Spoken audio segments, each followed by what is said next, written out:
네, 이우원 화백의 그림을 둘러싼 위장 논란이 점점 커지고 있습니다. 경찰 국과수와 이우원 작가 사이에 현재 진실 게임까지 벌어지고 있는 양상인데요. 한국을 대표하는 작가의 위장 논란이어서 미술계 시름도 깊어만 가고 있습니다. 네, 이 시간 전문가 모시고 관련해서 자세한 이야기 나눠보겠습니다. 경희대 미술대학 최병식 교수 자리했습니다. 어서 오십시오. 어서 오세요. 네, 안녕하십니까. 네, 교수님. 참 이게 미술계에서는 상당히 좀 안타까운 상황이 된 것 같은데요. 네. 천경조 화백의 위인도와 함께 어떤 이 화백의 이번 위장 논란이 현대 어떤 미술사의 대형 스캔들로 하나 자리를 잡고 있어서 어떤 미술계 입장에서 좀 순환 시대가 아닌가 싶은 생각이 드는데 일단 이우원 화백의 위장 논란이 언제부터 시작이 됐고 진위 공방의 쟁점이 어떤 건지 좀 짚어주시죠. 네. 2012년부터 시작이 됐으니까요. 네네. 4년 됐습니다. 4년 됐군요. 그리고 13점의 작품이 논란의 대상이 되고 있고요. 예. 경찰에서는 이제 국과수의 분석을 통해서 네. 화학적인 분석과 디지털 분석, 네. 또 기초적인 어떤 그런 안보 감정도 동시에 포함을 했습니다. 네. 그래서 전체가 위작이라는 결론을 내렸고요. 예. 이 점에 대해서 이제 작가께서는 이제 두 번에 걸쳐서 감정을 하셨고 예. 감정하신 결과 전체가 진작이다 이렇게 말씀을 하신 것입니다. 그렇군요. 그런 것들이 이제 과학적 감정과 과학적 분석이라고 하는 것이 어느 정도 감정에 영향을 미치느냐는 그 쟁점이 돼 있고요. 또 세계적으로도 과학적 감정이라는 용어는 없는데 과학적 법률만 있을 뿐이다라고 하는 이런 개념이 이제 네. 미술계에서는 사실 이제 그 감정을 많이 해보신 분들은 다 인지하고 있는 것입니다. 이런 것들이 어떻게 해석되느냐는 문제가 가장 큰 쟁점이 되고 있습니다. 네. 이게 근데 이우원 화백은 이렇게 얘기하더라고요. 그러니까 호흡이나 리듬, 채색이 다 내 것이다라고 주장을 하고 있고 또 어떤 이제 지능범죄 수사대 쪽에서는 어떤 과학 검증이나 미술 감정 전문 기관의 어떤 안목 감정이 그렇게 나왔다고 했는데 교수님께서는 어떻게 보셨어요? 그 이제 제 개인적인 의견은 감정의 ABC를 거쳐야만 발표할 수 있는 것입니다. 네. 그렇기 때문에 의견을 말하는 것은 상당히 문제가 있는 거고요. 예. 다만 문제는 뭐냐면은 작가분께서 2차에 걸쳐서 감정을 하신 것을 만약에 부정한다고 하는 것은 작가의 모든 생명을 거는 거나 마찬가지입니다. 네네. 그렇기 때문에 이 경우에는 작가의 의견을 존중하는 것이 우선 아니냐 이렇게 생각이 됩니다. 알겠습니다. 자, 이우원 화백 작품이 이제 지금 많게는 이제 20억 원을 웃돌면서 거래되는 아주 세계적인 작가라고 할 수 있는데요. 돈으로 물론 작가를 어떤 평가할 수는 없겠지만 그 작품 가격의 어떤 유명세 기준이 되기도 하잖아요. 네. 그런 면에서 이 화백이 일단 작품이 어떤 그 평가를 받고 있는지 작품 가격을 저희가 화면으로 준비했는데요. 함께 한번 보시겠습니다. 이게 낙찰 총액으로 추이를 보면 2011년에 교수님 74억 원이었고 2012년에 좀 더 올라갔죠. 84억 원. 그러다가 이제 2015년에는 무려 246억 원으로 급상승한 추세인데요. 특히 해외에서 인기가 높아지면서 거래 작품 수 늘고 있는 상황이고 이게 해외에서는 거래가 어떻게 됐는지 좀 또 함께 보겠습니다. 예. 2006년에 저희가 보니까 이우원 화백의 그 작품이 3점 정도 거래가 되다가 2015년에 무려 25점이니까 이제 한 9년, 10년 사이에 8배 정도가 늘게 된 건데요. 어쨌든 그 자료를 제가 통해서 봤지만 그 이우원 화백의 어떤 그 작품이 이렇게 급상승, 인기의 급상승이 된 이유, 어떤 이런 것들과 함께 어떤 작가인지 설명을 좀 해주시죠. 네. 두 가지 요인입니다. 하나는 이우원 쌤 작품 자체에 그 절대적인 그 미학적 체계를 말할 수 있죠. 예. 동양적 그 절제 미학의 바탕을 둔 점과 선과 바람의 시리즈가 아주 유명합니다. 조금까지 유명한데요. 구겐하임 미술관에서 초대전을 할 정도로 상당히 세계적으로 인정받는 작가가 된 것이죠.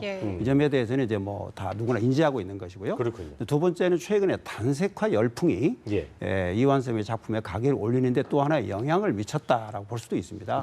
정상화, 박소보 많은 분들이 이제 최근에 아시아 내지는 전 세계에서 많은 주목을 하고 있습니다. 이 두 가지 요인 때문에 가격이 상당히 상승하게 되는 것이 있으나 이제 세계적인 작가들에 비해서는 아직도 10분의 1 수준에 머무르고 있습니다. 아, 그렇습니까? 예. 네, 조금 전 자료를 통해 살펴보긴 했는데요. 이 해외에서 거래 작품 수가 많았는데 유난히 해외에서 이렇게 인기를 끄는 이유는 무엇이라고 보시나요? 아무래도 선생님께서는 이제 그 일본에서 주로 이제 공부를 하시고 대학 교수를 하시고 유럽으로 건너가셨잖아요. 그래서 이제 미국이라든가 프랑스, 독일 다양한 곳에서 활동을 하셨습니다. 그렇기 때문에 이제 해외 알려진 작가로서는 백남전 이후에 두 번째로 세계적인 작가라고 말할 수 있는 것이죠.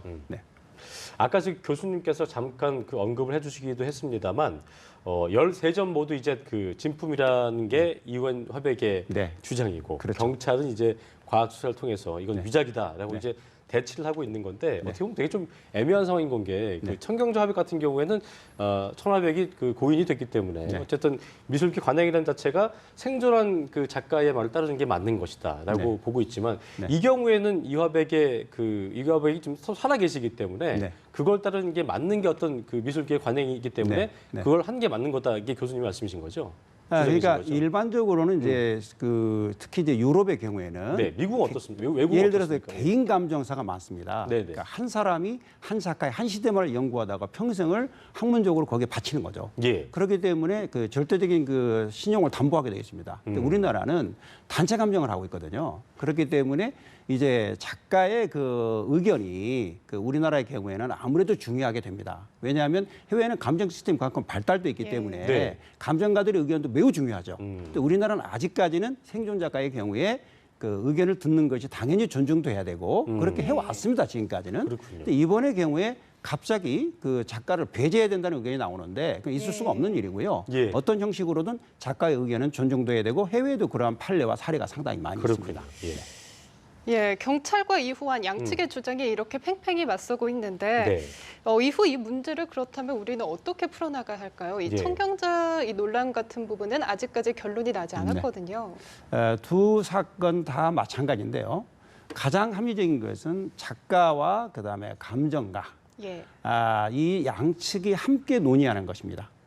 논의를 거쳐서 최종 결론에 도달할 때까지 6개월이 걸리든 1년이 걸리든 또 분석도 하고 다양한 의견을 교환해서 리포트를 작성해서 네. 마지막에 진위를 결론을 내는 것이죠. 근데 청경전 선생님 때도 그렇고 이완 선생님 때도 그렇고 서로 감정가와 작가의 그 발표가 서로 따로 이루어졌고요. 이번에는 6월 2일 날 경찰에서 발표한 것이 예. 왜 그렇게 먼저 발표했는지 이해가 되지는 않습니다. 그러니까요. 작가를 배제하고 발표했다는 것이 조금 이건 좀 상식적으로 이해가 안 되는 부분이 있었습니다. 예. 어쨌든 경찰이 지금 어떤 작가와 지금 교수님께서 말씀하신 작가와 감정가의 어떤 의견 교환이 있어야 된다. 네. 이 부분을 왜 스킵하고 그렇게 했을까요? 저도 그 부분이 좀 의아하더라고요. 그건 뭐 경찰만이 알고 있는 거고요. 다만 이게 이제 법적으로도 작가가 예를 들어서 정신이 정상이 아니든가 그렇죠. 범죄에 관련돼 있든가 할 때에는 배제할 수 있겠죠. 예. 하지만은 프랑스에서도 뭐 좋은 사례입니다만은 창작자의 권리에서 작품을 인정할 권리, 부정할 권리를 다 동시에 그 법안으로 열어뒀습니다. 예. 이런 것들이 우리나라에서도 앞으로 법안 보완이 좀 돼서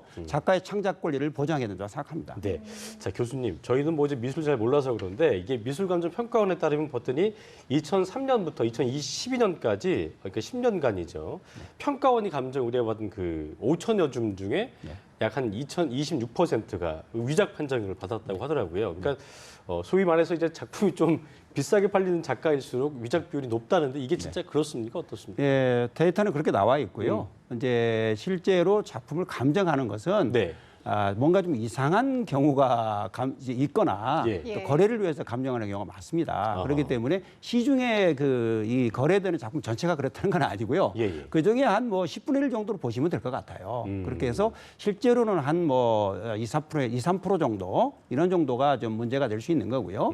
그렇게 심각한 수준까지는 아니나 문제가 크지 않다고 해서 문제가 안 되는 건 아니죠. 예. 이런 것에 대한 방지책과 대응 방안은 필요하다고 봅니다. 결과적으로 이런 논란이 자꾸 일어나는 이유는 돈 때문이라고 그렇습니다. 봐야 될까요? 그러니까 유명 작가 위주로 가게 되는 거고요. 네. 이완 선생님도 아까 그래프에서 보셨지 않습니까? 예. 가격이 상승하면서 위작의 가능성이 이제 그러니까요. 높아지는 거죠. 그리고 실제로 이완 선생님 작품 얼마든지 위작이 있을 수 있고요. 예. 또 유명 작가들의 경우에는 위작이 또 많이 나온 것이 국제적인 현상입니다. 그런데 이제 본인도 그걸 워낙 많은 작품을 뭐 피카소 같은 경우는 살아생전에 5만여 점을 냈다고 하던데 네. 그러니까 워낙 그러는 게 많으니까 이게 위작인지 아닌지 본인이 봐도 모를 수도 있나요? 그거는 극히 드뭅니다. 드뭅니까? 그건 뭐 아주 희소한 경우죠. 그러니까 그렇습니까? 웬만하면 작가들의 경우는 한 점, 예. 두 점은 실수할 수 있어도 어. 13점을 실수한다? 이거는 작가의 운명을 거는 것입니다. 그렇군요. 아주 중요한 예. 것입니다. 알겠습니다.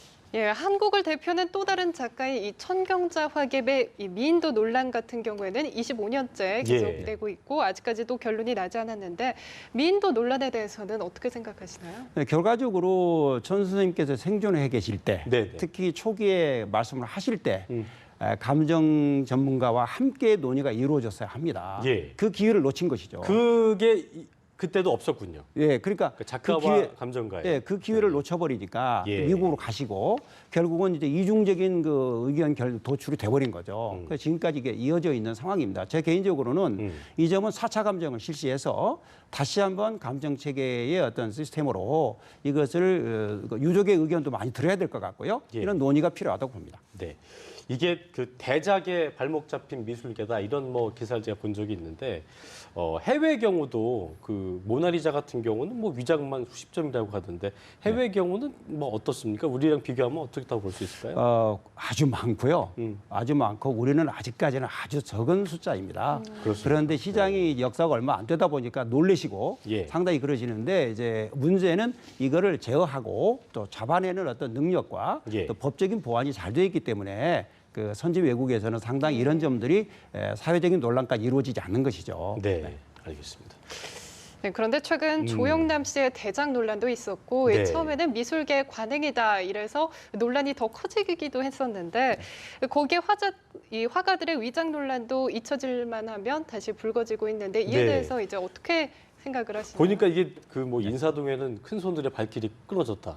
뭐 이런 얘기 나오면서 어쨌든 조영남 씨 사건도 그렇고 한국 미술계는 제가 아까도 이제 순환시대라고 말씀드렸습니다만 어쨌든 좋지는 않잖아요. 어떻게 보셨어요?